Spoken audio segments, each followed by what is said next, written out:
जय हिंद साथियों। अभी हाल ही में आप हमारे देश की राजधानी दिल्ली के अंदर स्थित जेएनयू शिक्षण संस्थान में देश विरोधी नारे लगने की घटना को लाइव देख रहे होंगे।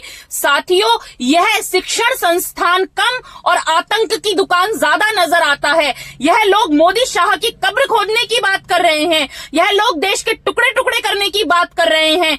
मैं इन लोगों से कहना चाहती हूँ कि आप वो आस्तीन के सांप हैं जो इस देश के अंदर देश के संसाधनों पर पल रहे हैं, जो इसी मिट्टी का खा रहे हैं और फिर इसी मिट्टी के साथ आप गद्दारी कर रहे हैं। साथियों, कल उमर खालिद और शर्जील इमाम जैसे आतंकवादियों की जमानत को खारिज कर दिया जाता है तो इन सब लोगों के पेट में दर्द हो जाता है, क्योंकि इनके आका को जमानत नहीं मिली। साथियों, वह आतंकवादी जो यूएपीए की धारा में जेल के अंदर बंद है, वह आतंकवादी जो हमारे देश के टुकड़े टुकड़े करने की बात करता है, वह आतंकवादी जो हमारे देश से पूर्वोत्तर के राज्यों को अलग करने की बात करता है, ये लोग उन आतंकवादियों के समर्थन में ये लोग देश विरोधी नारे लगा रहे हैं। ये हमारे देश के प्रधानमंत्री और गृह मंत्री की कब्र खोदने की बात कर रहे हैं। मैं इन कुकुरमुत्तों से, इन जिहादियों से, इन कट्टरपंथी कीड़ों से कहना चाहती हूँ कि आपकी औकात नहीं है कि आप इस देश के टुकड़े टुकड़े कर दो और इन आतंकवादियों को जेल से बाहर ले आओ,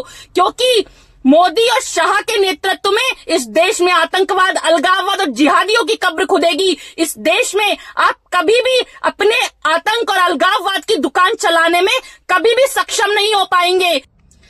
जेएनयू शिक्षण संस्थान आखिर है क्या? ये शिक्षण संस्थान है या यह आतंक की दुकान सिर्फ पढ़े लिखे आतंकवादियों को पैदा करना ही जानती है? क्या यह पढ़े लिखे आतंकवादियों की फैक्ट्री है जहां से कभी हिडिमा के समर्थन में, कभी उमर खालिद के समर्थन में, कभी शर्जील इमाम के समर्थन में, कभी अफजल गुरु के समर्थन में, कभी याकूब मेनन के समर्थन में, कभी बुरहान वानी के समर्थन में सिर्फ आतंकवादियों को रोने वाला यह शिक्षण संस्थान आखिर कब बंद होगा? मैं देश के गृह मंत्री अमित शाह जी से आग्रह करती हूँ कि इस देश विरोधी संस्थान को बंद किया जाए, क्योंकि यह शिक्षण संस्थान कम, यह देश को शिक्षा देने वाली दिशा कम, यह देश को आतंक की आग में झोंकने वाली दुकान बन चुकी है।